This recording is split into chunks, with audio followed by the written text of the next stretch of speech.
So delighted to be joined today by the director of Pandemonium, Quarxx. Quarxx, thank you very much for joining us. Thank you for hosting me.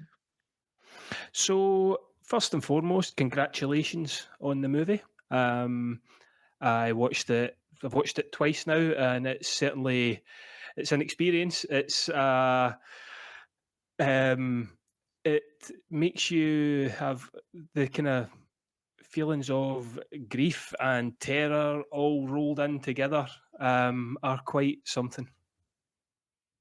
That's right. Well, I'm glad that you enjoyed your hellish experience. This is exactly what I wanted to do. I really wanted to make a movie that is a little bit different from the rest of the movie that you are used to see in sort of this horror, paranormal, going to hell kind of things. I wanted to take things differently on a different way.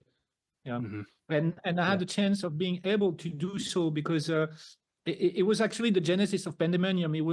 I made this movie because I was in need of freedom, of a creative freedom.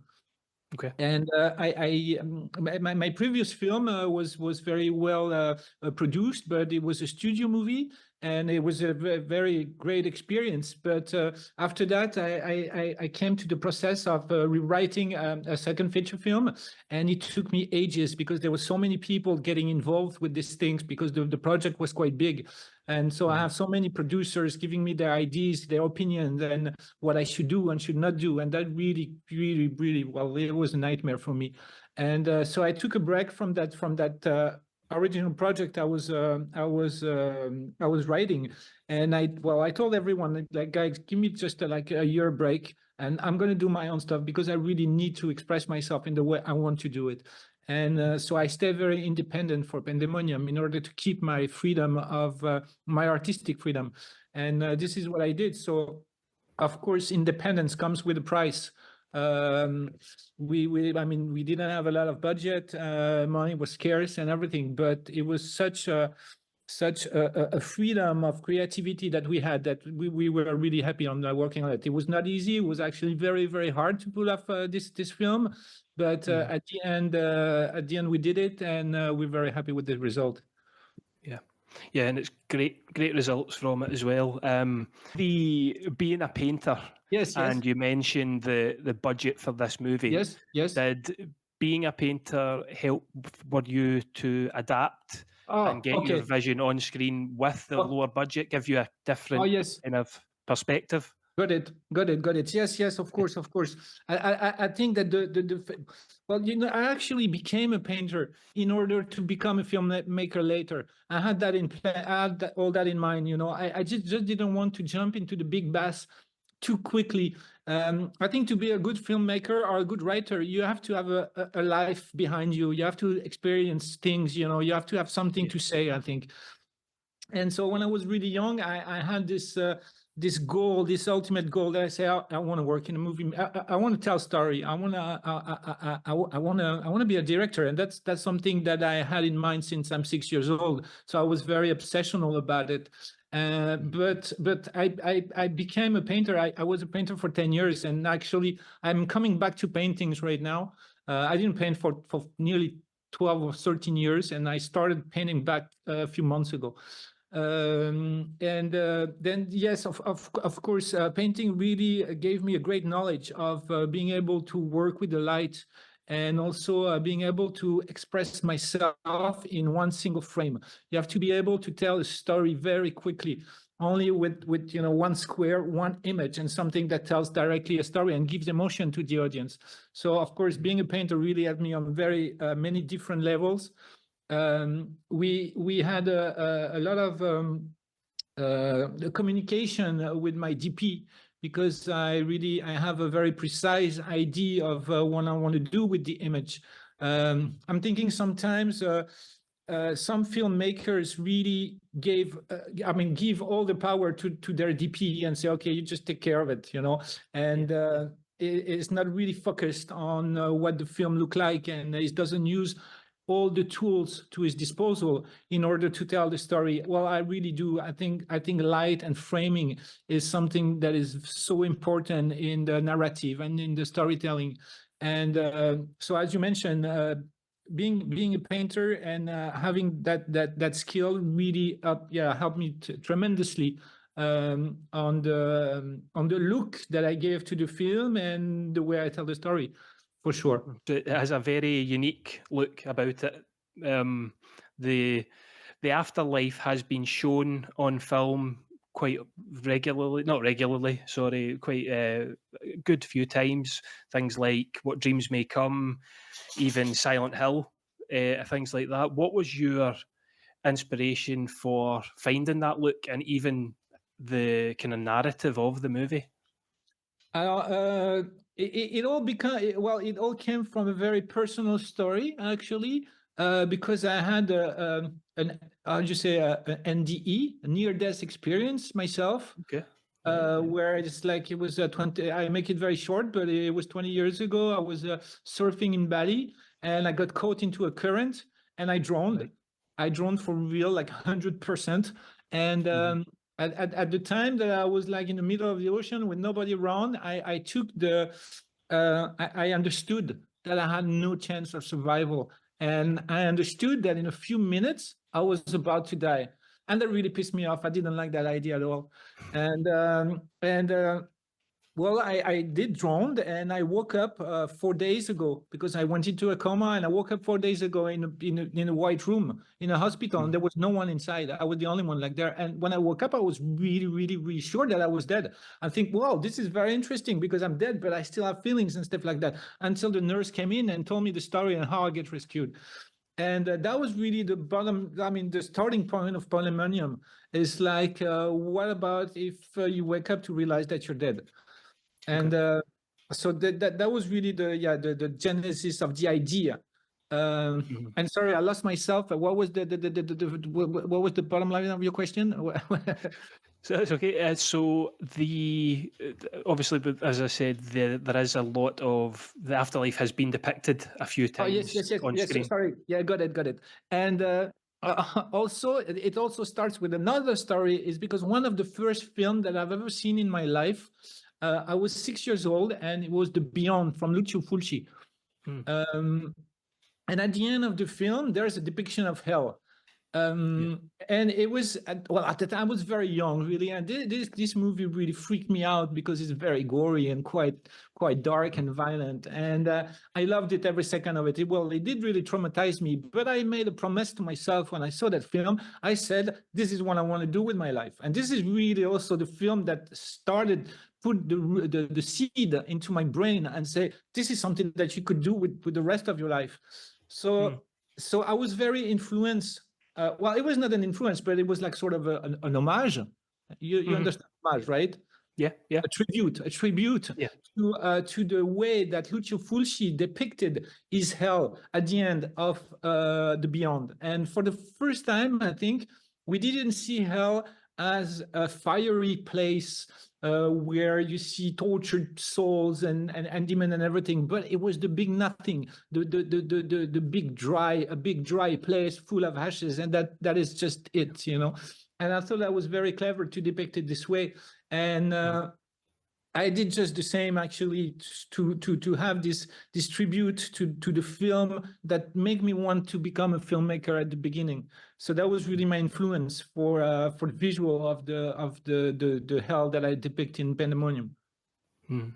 Yeah. Yeah. I can definitely see what you mean with the Fulci side and um, there is certain bloody elements to it, but I wouldn't say it's too overly violent, not too overly gory. There is certain aspects, but you use the gore and the blood sparingly, but really well, which makes it more effective. Won't go in too spoiler heavy on it. Won't give away too much of the plot, but it has that kind of shock element because it's used so sparingly. I think works very well on it. Yeah, because I didn't want to make another film about people suffering from physical pain or making like Mm. sort of a torture porn or something like that. That was not my Yeah. intention. I wanted to depict a film where the character feels the pain, feels an existential sort of pain. You know, they feel pain through the pain of others. And Mhm.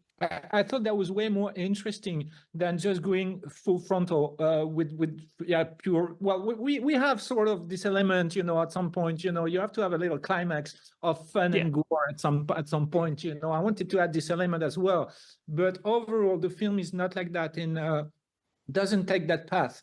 It's really more a sort of a minimalistic kind of a pain and sufferance that you only feel because you see other souls that other lost souls, and you're feeling their pain, and the pain of others give you your own pain. So that's I thought it was an interesting way of taking things, and a little bit at the counterpoint of what we do usually.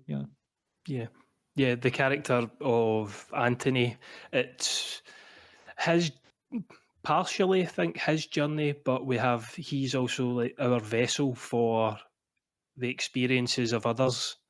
The kind of end game is for him, the finale is for him, but it's our way of experiencing hell, not just his own That's personal right. journey. Exactly. Yeah, definitely. Yeah.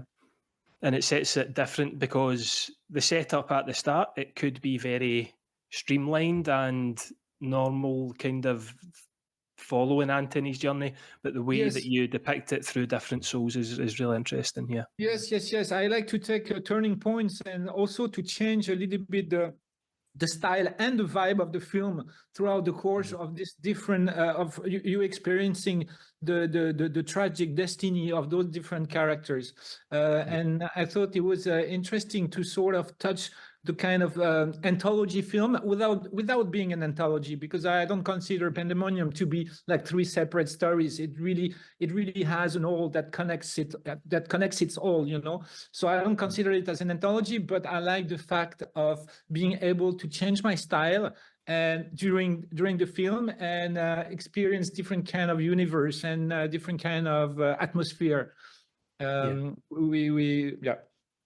Yeah, I can see just to your left shoulder the prosthetics used. That's right. Yes, those are fantastic as well. Exactly. There's a lot of stuff in my place. There's an alien right there, but you cannot see it. There's a lot of weird things in my place. Yeah. And those ones from Pandemonium? Some of them were from Pandemonium, but yes. Actually, all of them are from Pandemonium. Yes. Yeah.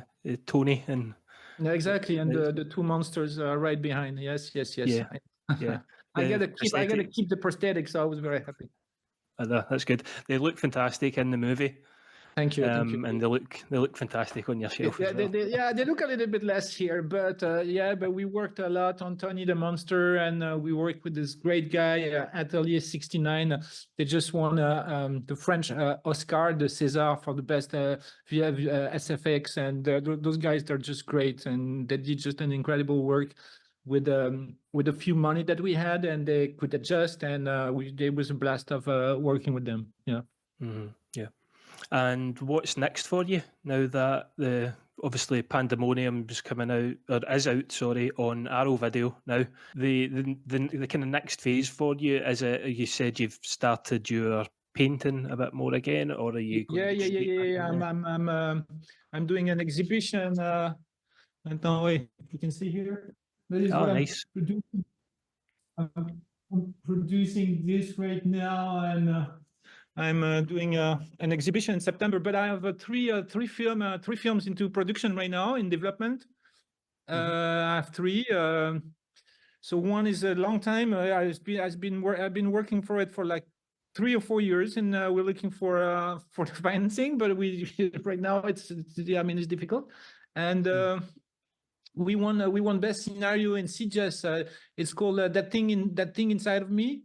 We won best scenario in Beef. After we won best scenario in Sitges, and now I'm going to Busan at the Busan Film Market. Since I'm invited every time I win something, I'm invited to another market, but then I cannot find the financement. So that's starting to piss me off a little bit. But it's just like that. I have this one. I have a very crazy, one of the most crazy film ever put in Word, which is called Body and Soul. This is like a total. It's the most incredible, shocking, hardcore film you've ever seen. to be honest, but with emotion and with smartness at the same time. You know, it's just not like pure nonsense torture, but it's really going really far, very, very far. And that's why also I have problem getting the money. And my third project, which I'm going to shoot for sure because I already have the money, is a film that takes place in the 19th century and that deals with hardcore religious pastor that makes his family a living hell because of the fear of God. And it's also an allegory of the zombie film with the arrival of the electricity and the first I depict the first electroshock ever used in the medical era. So yes. Excellent. Look forward to all of those. Good luck with them. Thank you very Quarxx, much. thank you very much for joining us. Thanks a lot for having me, and I'll be well. It was a blast. Yes. Again, sorry for the accent. No. But it's your accent. It's perfect. I wish I had the same and sound as cool as you. But yeah. Thank you. Cheers, man. Ciao.